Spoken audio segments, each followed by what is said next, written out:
Good evening there, everybody. What is happening? Hopefully, you all are having a wonderful day today. So, I thought that I would touch on this little subject, touch on this topic for this week, and why not release it the first day of this week on July 12th, I believe is the date today. Anyways, man, there was a lot of good sporting events that ended up happening within this past week. Of course, I ended up seeing the Conor McGregor versus Dustin Poirier rematch. The Copa America happened. That was a very good sporting event to watch. The Wimbledon, which I'm also going to talk a little bit more about, and that's tennis. For those of you that don't know, I do watch tennis actually quite a bit. So if y'all want to check out those videos, go ahead. Anyways, man, so there's a multitude of subjects that I have to talk about. And of course, we have to get back to the fight game. Unfortunately, the big fight that was supposed to happen this month in boxing, the Tyson Fury versus Deontay Wilder trilogy, of course, that is being postponed. I don't believe it's being canceled, but I'm hearing that more than likely the fight is probably now going to have to happen sometime in September or October, which I don't think is really that big of a deal, but we'll see what happens. I'm probably not going to talk much more about that fight up until the fight happens, so we'll see. But anyways, man, when it comes down to it, the big fight that is going to be happening this weekend is a unification fight.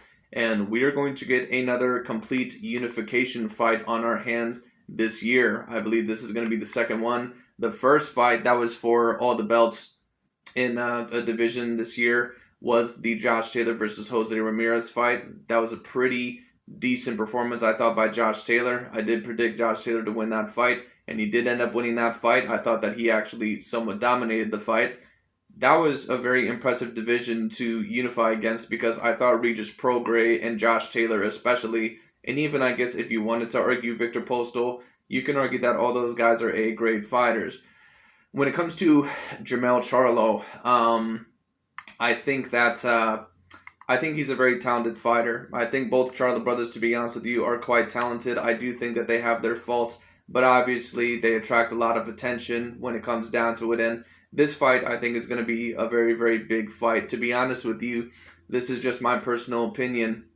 I think that Brian Castano, I think that he is going to be the biggest challenge that Jermell Charlo has possibly faced at this point in time in his career. Some people may disagree with me, but when I take a look at Brian Castano and when I take a look overall at what he's done in boxing and the type of skill set that he has and overall, also his amateur pedigree, if you really wanted to bring that up. Now, I'm not always a person to bring up amateur pedigree because just because someone is very good in the amateurs doesn't always mean that they're going to be, hot stuff or great in the professionals. But Brian Castano, he does have some very decent wins actually in the amateurs, and the most brought up one actually is that he has a win over Errol Spence Jr. That's pretty big because Brian Castano, he's not someone that is super duper big. He's not someone overall that I would say outsized Errol Spence Jr. That means overall, and I haven't seen the amateur fight myself, but that would mean that Brian Castano probably just beat him because I guess he outfought him. So that's pretty decently impressive. He also has a decent win over Sergey Dervyachenko in the amateurs. Now, Sergey Dervyachenko, he's not really an A-grade fighter in my opinion, but he is a solid B-grade fighter, and he'll give you problems even if you are an A-grade fighter usually. So, that's pretty decently impressive in itself if you wanted to bring up the amateur pedigree. Bottom line is this. I seen Brian Castano in that Patrick Teixeira fight. I was never overly impressed with Patrick Teixeira. I always thought that he was the weakest link there when it came to a champion, and I ended up pretty much being proved right, but it wasn't very hard to see. Patrick Teixeira, he just really wasn't that good of a fighter. But Brian Castano, the performance that he put on Patrick Teixeira, I thought was very, very impressive. But the first time that I actually seen Brian was against Arasani Lara. And if you know my channel, if you're, if you've been here, long enough, you know that one of my favorite fighters is Arasani Lara. He was always one of my favorite fighters to watch ever since that he was always on the come up. I always thought that he was a defensive genius. Unfortunately, and this is the story of a lot of Cuban fighters, unfortunately, their career probably didn't pan out as great as it probably could have been. But, that's what happens. It kind of sucks, but unfortunately that just happens with some of the fighters out there. But Arasani Lara, even at the point in time when he fought Brian Castano, Arasani Lara still was at a decent point in his career. Now, I thought Lara, to be honest with you, I thought that he could have done more in that fight against Brian Castano. So the draw was, I don't think, the worst scorecard in the world, even though there has been certain scorecards in Lara's career where I heavily disagreed with them. But the Brian Castano one, I can't necessarily complain about because Lara, you can argue, did not throw enough. But Brian Castano, even though he was getting a little bit hit up in that fight when Lara would let his hands go, Brian was showing some promise. He would get some hits in here and there. One thing I like about Brian Castano is that he usually always keeps his hands up, kind of like Andrew Ruiz, overall when he fought Anthony Joshua in that first fight. He kind of fights a little bit similar, in my opinion, except he has faster feet overall and better movement, in my opinion. Some people may disagree, but that's just my opinion on the situation. He kind of goes in there. He's a pressure fighter. He's going to unleash a lot of combinations on you. He's going to be up in your face. He's going to try to blitz you. And I think that's what makes this such an interesting fight. Jermell Charlo, he does have problems with certain styles. Both Jermell Charlo and Jermell Charlo, they do have problems with certain fighters. Could this be one of those styles that gives him problems? We'll have to see what happens. I mean, on the surface, when you look at it, you wouldn't think that maybe a huge pressurized style would give Jermell Charlo all sorts of problems, but I think that it very well could. Tony Harrison is the only person to defeat Jermell Charlo to this day. That's the only loss. That's the only asterisk in his career as of right now. Of course, a lot of people, they don't actually think that Tony Harrison won the fight. I didn't mind Tony Harrison getting the fight. I thought it was a very close fight, and I think I had Tony Harrison winning that fight just by a little bit. And the rematch was very close as well, but, unfortunately for Tony Harrison, at least for his sake, he just couldn't keep himself focused, and he did not have really the skill set to get past Jermell Charlo in a rematch, so it is what it is. But when it comes down to it overall, Jermell Charlo, even though he does have his faults, he's obviously an A-grade fighter. He's one of the best fighters out there, and if he can unify all the belts by being Brian Castano, what I will say is this is probably going to be the most impressive performance in his career. Or what I'll say is this is going to be the most impressive win in his career if he can beat Brian Castano. Because Brian Castano, in my opinion, is going to be the biggest threat that Jermell Charlo has ever faced. Some people may disagree, but I think that Brian Castano, when we talk about boxing ability and what he brings to the table, I actually think that he may bring, at least in terms of skills, I think that he brings more to the table than an Erickson Lubin. I think he brings more to the table than a Jason Rosario. I think he brings more to the table than, God, what's that one guy's name? I can't remember. Tony Harrison. I think he brings more to the table. I mean, Tony Harrison, very physically gifted, but he's just not very gifted overall with the boxing IQ and overall with, his complete skill set. So, Brian Castano, man, he looks very tough. He looks hard to hurt when it comes down to it. He looks very durable. He's got fast feet. He's got good footwork. He's got decent power, decent speed. He could very well give Jermell Charlo a lot of problems. I'm going to say this. I think that when I take a look at this is probably more than likely a 70-30 fight or a 60-40 fight in favor of Jermell Charlo.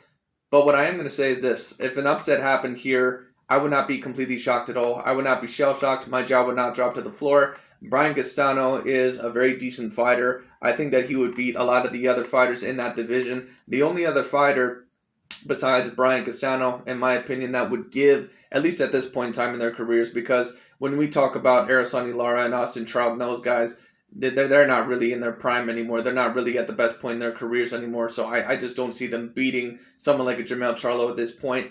But when it comes down to it, when we talk about a Brian Castano, there's only one other fighter in that division, if he's on his A game, to where I can say, okay, he would give Jermell Charlo a hell of a lot of problems. That's Julian J. Rock Williams. Bottom line is this, unifying this division, unifying any division is a very, very big deal. And I think Jermell Charlo, if I had to predict, I would say more than likely he is going to get the job done. I would say more than likely I see him beating him. I saw a poll earlier on some channel. I don't remember what the channel was. But there was a question overall about what they think the result is going to be. Most people think Jermell Charlo is going to win by knockout, which makes sense. Jermell Charlo has knocked out a lot of his past opponents now recently within the past few years. So it wouldn't be the most surprising thing. He knocked out Erickson Lubin. He knocked out Tony Harrison. He knocked out Jason Rosario. That's so it wouldn't be a surprise if he ended up knocking out Brian Castano. What I'm going to say is this, man. If he ends up knocking out Brian Castano, I am going to be very decently impressed because Brian Castano seems more durable than some of these other fighters in the 154-pound division. He also seems like he has more boxing pedigree than some of these other fighters. I'm more impressed with Brian Castano than what I am with some of these other fighters. A lot of these other fighters, they just have way too many holes in their game in that 154-pound division. And here's also another thing we have to talk about. Well, first of all, let me just get to my breakdown, I suppose. Do I see Jermell Charlo winning this fight? I do see Jermell Charlo winning this fight. I am going to predict him to win this fight. I don't think it's going to be by knockout. I think I'm going to actually go with unanimous decision on this one.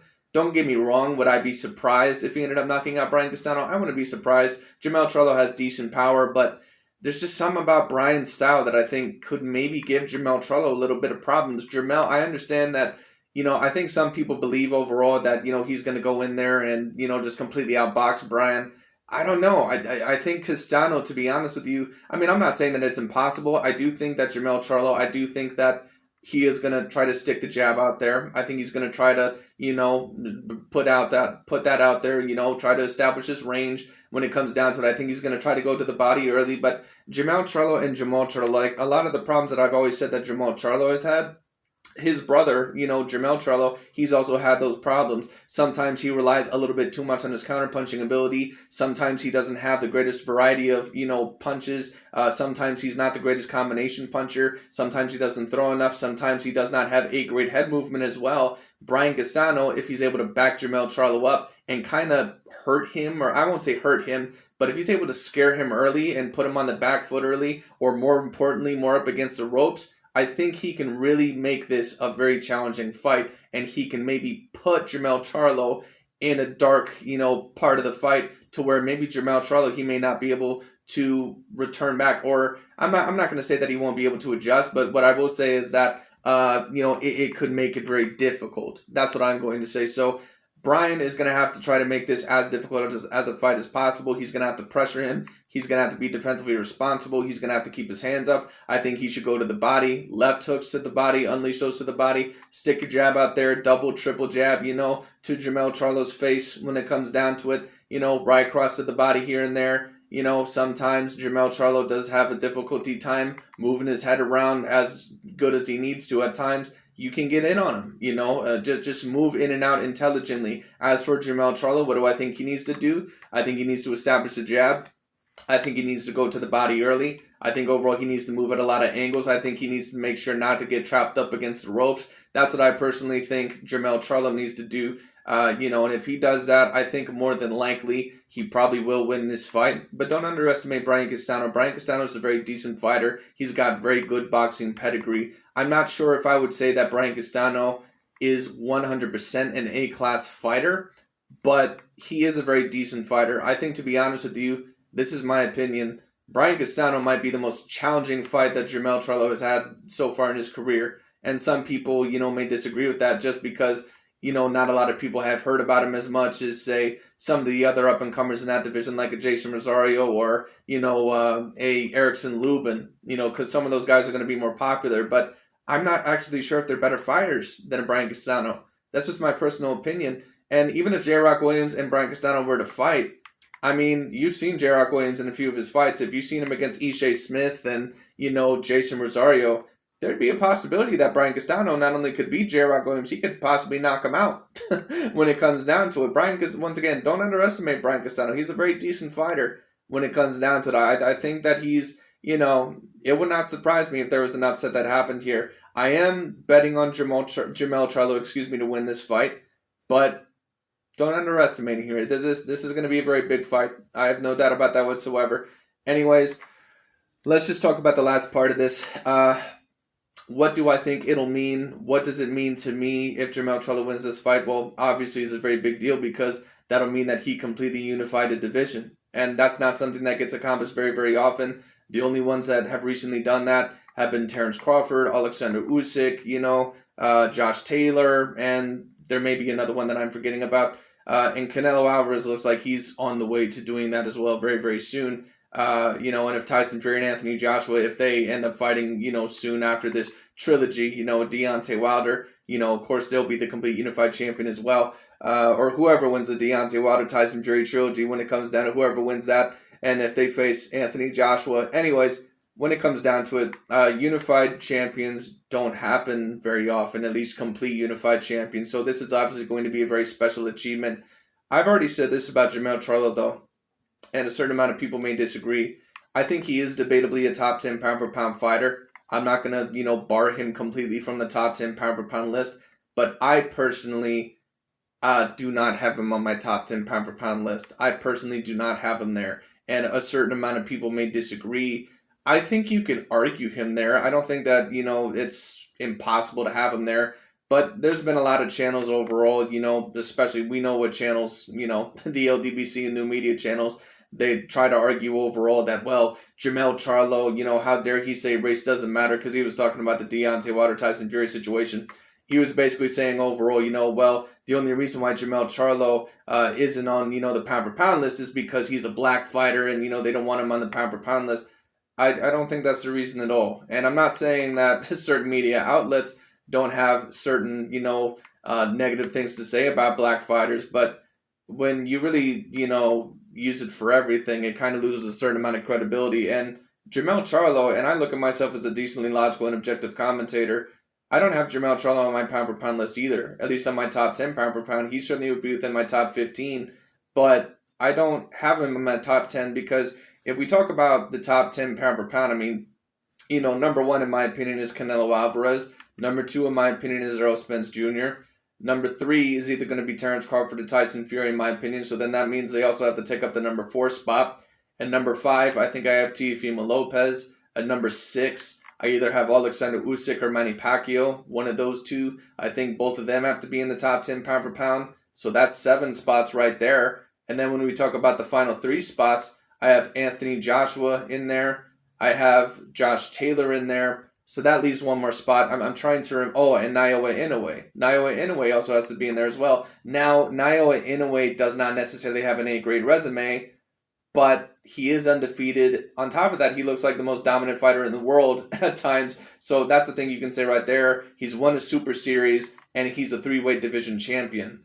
This is kind of the issue. If you were going to argue Jermell Charlo in the top 10 pound for pound, I suppose you could, but it's very difficult. And a part of the reason why it's very difficult is because, first of all, he has the dominance, the 4 categories that are ranked by dominance, skill set, accomplishments, and resume. His dominance can't necessarily be A grade because he lost to Tony Harrison not that long ago. And Tony Harrison is not an A grade fighter, he's a B grade fighter. Tony Harrison was known as a guy that basically lost every big fight in his career before he faced Jermell Charlo. And I personally thought that Tony Harrison won that fight. Now, obviously, Jermell Charlo, he redeemed himself. Obviously, he ended up winning the rematch. But that is going to bring you down a little bit, especially since you lost to a B-grade fighter.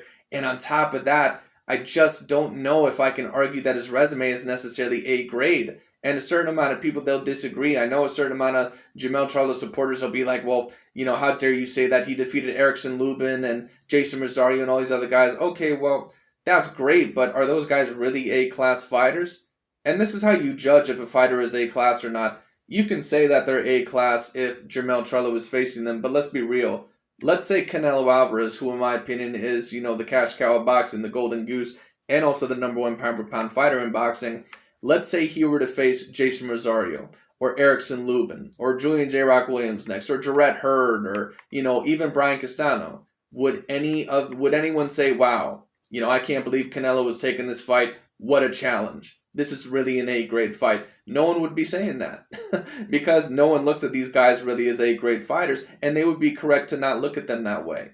There really is no 100% debatable A-grade fighter at the 154-pound division besides Jermell Charlo, and that's kind of the problem. So even if he does defeat Brian Castano, I think that he certainly has an argument to be in the top 10 pound for pound. But like I said, if you were going to look at my top 10 pound for pound, it's still very difficult to fit him there. A part of the reason why, because he lost to Tony Harrison.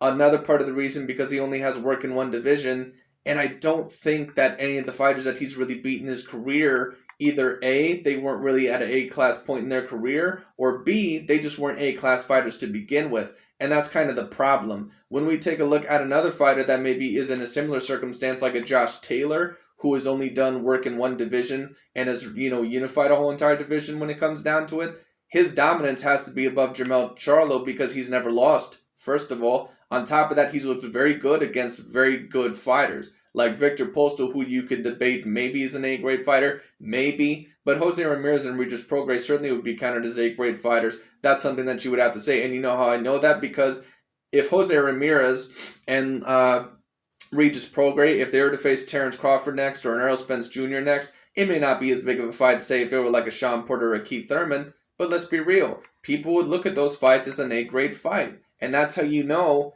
that a fighter is A-class. Because even if they're compared or if they're in a fight against the best of the best, they're still counted as an A-grade fighter. That's how you can tell if a fighter is A-grade. That's how you know that Josh Taylor, he unified an A-grade division. Jermell Charlo, even though he is unifying this division, I think more than likely on Saturday, I'm not sure if you would debate that it's an A-grade division. Even though a lot of people try to debate that, it's one of the deepest divisions out there. Is it really? I think that it's somewhat talented, but I think it's talented with fighters overall that have very good B-grade talent when it comes down to it. Some of them have A-grade talent, but overall, overall seem to be B-grade fighters, like a Julian J. Rock Williams. Julian J. Rock Williams is never going to be, in my opinion, an A-plus fighter because he's just not consistent enough. So it is what it is. That's just the way that I look at it. I think 154, it's an okay division. I don't think it's the worst division out there. But is it the same as like a 135-pound division? No. Is it the same as like a 147-pound division? No. Was it the same as when Josh Taylor just recently, unified 140? No. Is it the same as, Canelo Alvarez with the work that he did at 168? In my opinion, no. Because in my opinion, Billy Joe Saunders, Callum Smith and Caleb Plant and David Benavidez and all those guys, in my opinion, they're more talented than what Jermell Charlo was usually faced at 154. It is what it is. So, I don't know. That's just the way that I look at it. But that's my opinion on the situation. I know I'm sticking to it. So, it is what it is. And also, the heavyweight division, if you want to bring that up as well. Very talented division right now as well. So, you can bring that up as well. But anyways, man, that's really about it. That's pretty much all I got to say. So if Jermell Charlo wins this fight, which I do predict he will, I do think it is going to be by decision. I wouldn't be surprised if it was by knockout. Wouldn't be surprised at all. But Brian Castano, I think he's tough, man. He's tough. He's a very skilled fighter. Got very high boxing pedigree. We're going to see how good Brian Castano really is. Maybe he is really an A-grade fighter. I'm not sure, but we'll see what happens. Anyways, that's really about it for today. If he does end up winning this fight, Jermell Charlo, he may just sneak into my top 10 pound for pound. He may just sneak in there, but that would mean that one of my bottom 5 would have to exit out of there, and I'm not sure if I would be ready to do that, especially since Jermell Charlo, he did have a loss against a B-grade fighter, and on top of that, I can't necessarily say his resume, even for his division, is A-grade because I don't think any of those fighters are really A-grade, so it is what it is. But that would mean that one of the bottom guys that I have there, like maybe a Manny Pacquiao or an Anthony Joshua or an Iowa Inoue, that I would have to exit them out of there. Maybe I could exit out an Anthony Joshua because he did have a loss to Andrew Ruiz, but you can debate that Andrew Ruiz is an A-class fighter for the heavyweight division. He's a very decently skilled fighter. And on top of that, Anthony Joshua, he's beaten some very good opponents. He has a great resume. He also has 3 out of the 4 belts in heavyweight. And because that's so tough to do, especially in the heavyweight division, he may get a little bit of extra credit for me when it comes down to that. So I don't know. That if Jermell Charlo were to enter into my top 10 pound for pound, that would mean that either Anthony Joshua, Manny Pacquiao, or one of those lower tier guys, they would have to exit out of the top 10 pound for pound. And I don't know if I could have Jermell Charlo over those guys. I'm not sure. But we'll see what happens. Anyways, that's really about it for today. Thank you so much for watching. I'll talk to you all later. Let me know overall what you guys think of this fight. I got Jermell Charlo winning by decision, but I wouldn't be surprised if he won by, knockout within the middle or latter rounds. We'll see what happens, but I'm going to go with unanimous decision. Anyways, that's really about it for today, guys. Thank you so much for watching. I'll talk to you all later.